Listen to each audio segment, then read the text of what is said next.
এটা মাশরুম, এটাকে আজকে রান্না করা হবে।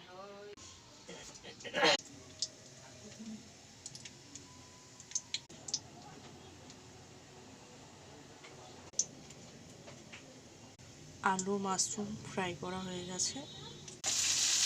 সব কিছু মশলা দিয়ে এখন এটা কষানো হচ্ছে।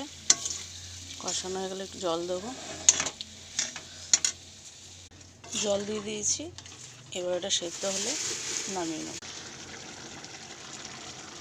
গরম মশলা দেওয়া হয়ে গেছে, এবারে নামিয়ে দেবো। মাশরুম রান্না করা ফুল কমপ্লিট। দেখে বলবেন কিরম হয়েছে।